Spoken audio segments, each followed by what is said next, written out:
Maraming salamat po sa inyo. Excited na po akong suotin itong mga pinamili natin. Walang anuman anak, Junjun. Lahat ibibigay namin sa'yo. Ituring mo lang kaming magulang. At saka kailangan mo yan kasi wala ka pang gamit. Sigurado ako, pupogi ka dyan lalo sa mga pinamili natin. O tara na, maglilinis pa ako na magiging kwarto mo, Junjun. Sige po. Excited na akong buksan.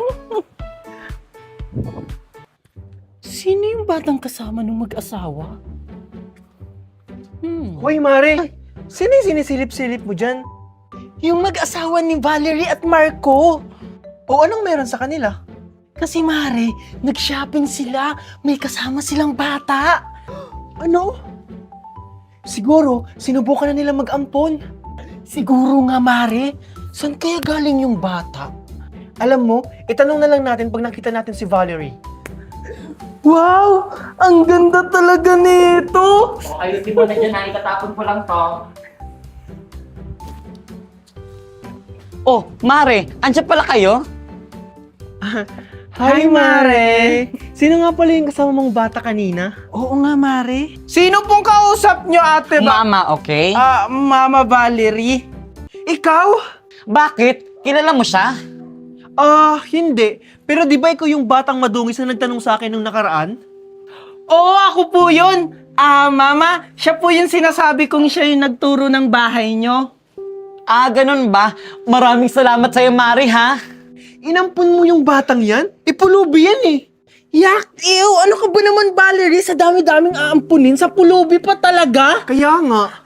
Hindi ka naman nagsasabi. May alam kaming orphanage, di ba, Mare? Alam niyo mga Mare, kahit saan pa siya galing, aampunin ko siya dahil mabuti siyang tao. Hindi katulad nyo, kahit saan kayo manggaling, walang mag-aampun sa inyo. At least, hindi kami pulubi, katulad ng ampun mo. Oo nga! Hayaan mo na sila anak. Tara na, pumasok na tayo sa loob.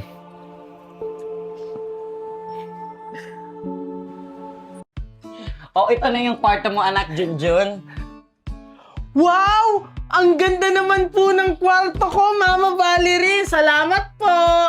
Simula mamaya, diyan ka na matutulog ha. Opo, Mama. Sige na, i-enjoy muna yung kwarto mo at magluluto muna ako doon ha. Sige po. Sige. Sigurado ako, Marco, matutuwa si Junjun kapag nalaman niya na papasok na siya sa eskwelahan. Sigurado yan, matutuwa yung anak mo. Good morning, Mama at Papa! Good Good morning, anak. Buti naman gising ka na. Wait lang, pagtitimplang muna kita ng gatas mo. Thank you po, Mami! Kamusta yung tulog mo? Mahimbing ba? Opo, Papa. Sobrang sarap ng tulog ko. Anak, ito pa rin gatas mo. Thank you po, Mama. Oo nga pala, may surprise kami ng papa mo. Ano po yun? Sigurado ako, matutuwa ka, Junjun. Ito anak, Junjun. Ano po to, Mama? Buksan mo na lang para malaman mo. Wow! Uniform! Mama, Papa, papasok na po ako ng eskwelahan? Oo, anak. Talaga po! Yes! Thank you po, Mama! Thank you po, Papa! Pasok ka na sa school ha. Mag-aaral ka na mabuti. Siyempre naman po, Mama! Sisikapin ko po sa school para maging first honor ako! Yan yung gusto ko sa anak ko. Sus! Basta ako, mag-aral ka lang ng mabuti. Masaya na ako. Sige na, Han. Junjun, aalis na ako. Papasok na ako sa work ko. Mag-ingat ka, Han, ha? Mag-iingat ka po, Papa! Ayan, sige. Ang galing sumayaw! Hi, bata. Di ba ikaw yung ampun ni Maring Valerie? Oo po. Anong pangalan mo nga? Junjun po. Junjun. Pangalan palang pulubi na. Ano po, may sinasabi po kayo? Oo. Ang ganda naman ng pangalan mo. Bagay sa'yo. Salamat po! Siguro ginayuma mo si Maring Valerie kaya kanya inampon. Ano po yung gayuma? Wala. Gawain kasi yun ng mga pulubi para ampunin sila. Di ko naman po yung ginawa kay Mama Valerie. Junjun. Mama? Mare, ikaw pala yan?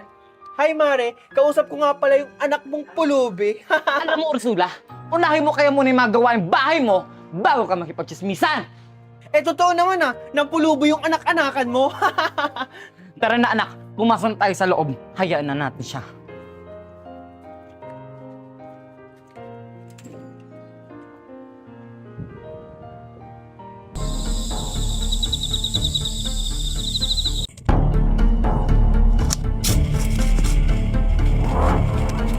Ano, ready na ba kayo magtirik ng kandila? Oo naman, Marco. Kanina ko pa gustong sindihan tong kandila ko. Ano, sindihan na natin? Sige, mag-start na tayo. Pero Marco, saan tayo magtitirik ng kandila? Sige, ganito na lang. Maghihiwa-hiwalay tayo. Dito yung iba, dito yung iba. Sige, Marco. Sige, tara, sumunod kayo sa akin. May target na naman ako mga bata. Ba't kaya pwede matirik dito? Tara, doon tayo. O sige, tara.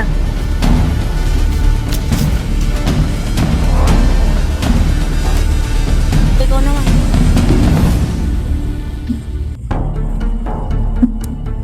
O ikaw naman.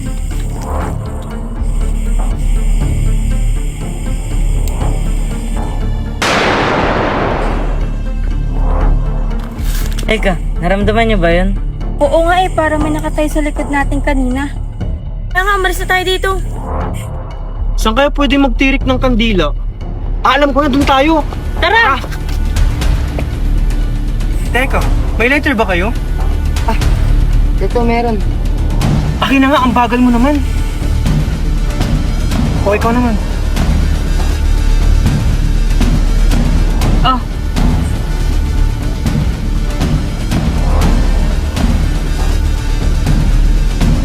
Ano, tara na? Okay, sige. Teka, sino yun? Ha? Saan? Teka, parang may nakatayo dun kanina. Baka namamalik mata ka lang, Marco. Tara, malis na tayo dito, Marco. Okay, sige. Iisa-isahin ko kayo. Check ko ang mga kaibigan ko.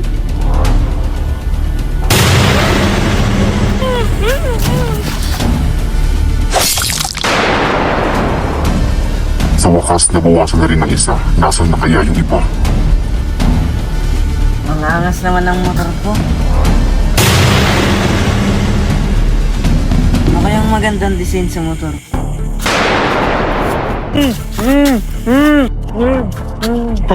Saan mo na? Haha, nakadalawa na ako.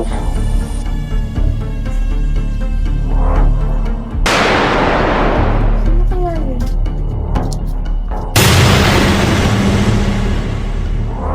Teka, sinong tao doon kanina? Parang may nakatayo.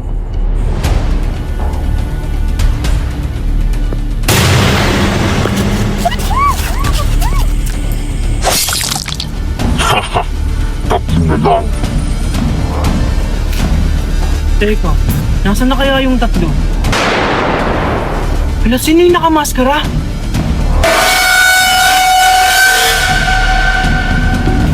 Teka, bakit may hawak siyang kutsilyo? Oo nga! Baka may balak siyang saktan tayo!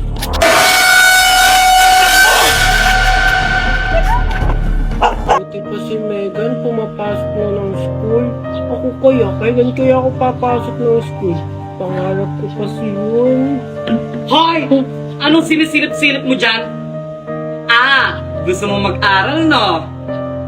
Opo, gusto ko po mag-aral. Isang beses lang po ako nakapag-aral, tapos ang dami ko po ng award. Ang taas naman ng pangarap mo. Kahit kailan, hindi ka makakapag-aral sa school ni Megan kasi pangmayaman lang yun. Doon ka mag-aral sa squatter area nyo. Hindi naman po ako nangangarap sa school nila Megan kasi alam ko po yung school ni Megan, mamahaling school po yon. Sa akin lang po, mag-aral po ako kahit saang school, okay na po yun sa akin. Hindi ka bagay mag-aral. Ang bagay sa'yo, ang pagsilbihan kami. O ito, Ano po? ano pong gagawin ko dito? Ang sabi po ni Papa, bawal daw po ako magtrabaho dito. Naniwala ka naman doon. Ito ang tatandaan mo, ako yung boss dito. At lahat ng utos ko ay susundin mo. Oo nga po eh, naniwala po ako sa sinabi niya na mababait daw kayo. Hindi po pala. O sige po, gagawin ko na po lahat ng inutos nyo. Bastos kang bata ka. Sana hindi ko na lang Yan ba yung mami mo? Oo Megan, ito yung mami ko. Parehas pala kayo, no? Parehas kayong pulubi! Grabe ka naman Megan sa amin. Oo, mahirap lang kami. Pero pinalaki ako ng inay ko na mabuti ang loob. Hindi katulad niya, mayaman nga. Masama naman ang ugali. Aanhin mo yung mabuting loob? Eh kung mahirap ka naman, umalis ka nga dito sa pamamahay namin. Doon ka na babagay sa basurahan. Megan, tama na nga yan. Dapat ituring mong kapatid si Junjun. No, Daddy!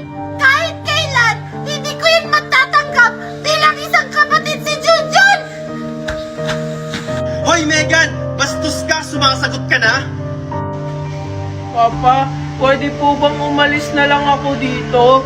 Mas gugustuhin ko pa pong maging palaboy kaysa tumira dito. Hindi anak, dito ka lang. Magiging okay din kayo ng kapatid mo. Wow, Junjun! Ang bait-bait mo ngayon ha! Anong nakain mo at naguhugas ka dyan ng plato? Lagi naman ako naguhugas dito at saka pinalaki ako ng inay na marunong maghugas. Ganyan talaga pag pinalaking mahirap. Okay lang na maging mahirap, basta hindi maging katulad mo. Anong ibig mong sabihin? Alam mo na yun kung ano. Daddy! Mami! O bakit Megan? Bakit ka umiiyak? Si Junjun po! Inaaway ako! Hindi ko po siya inaaway. Hindi ko po alam kung bakit siya umiiyak. Maghuhugas lang naman po ako ng plato dito.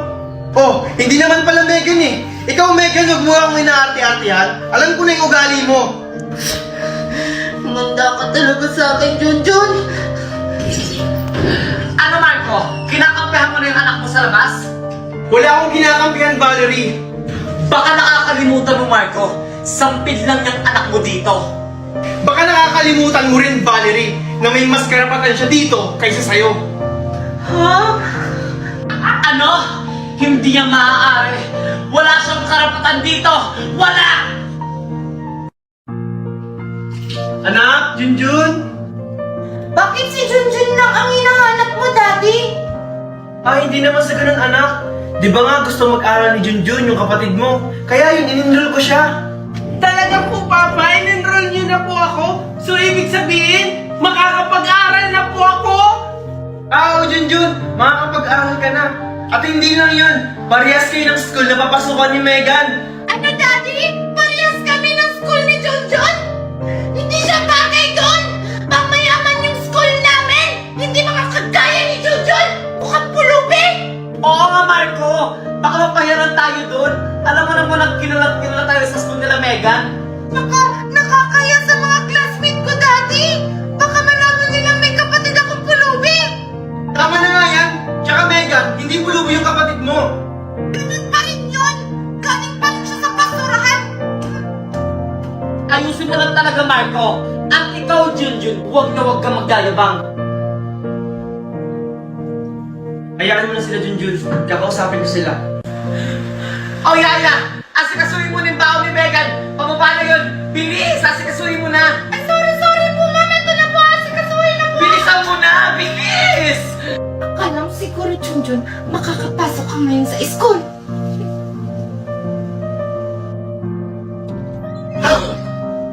Oh, Megan, bakit ka dito? May kailangan ka ba? Wala. Pinapasabi lang ni Mami na bilisan mo daw kumilos dyan. Eto na nga, maliligo na ako. Excuse me. Maniligo ka pala? Ang bagal-bagal mo kumilos. Alam mo, makakapasok papasok ka ngayon, Junjun? Hindi. Handa ka ngayon sa akin, Junjun.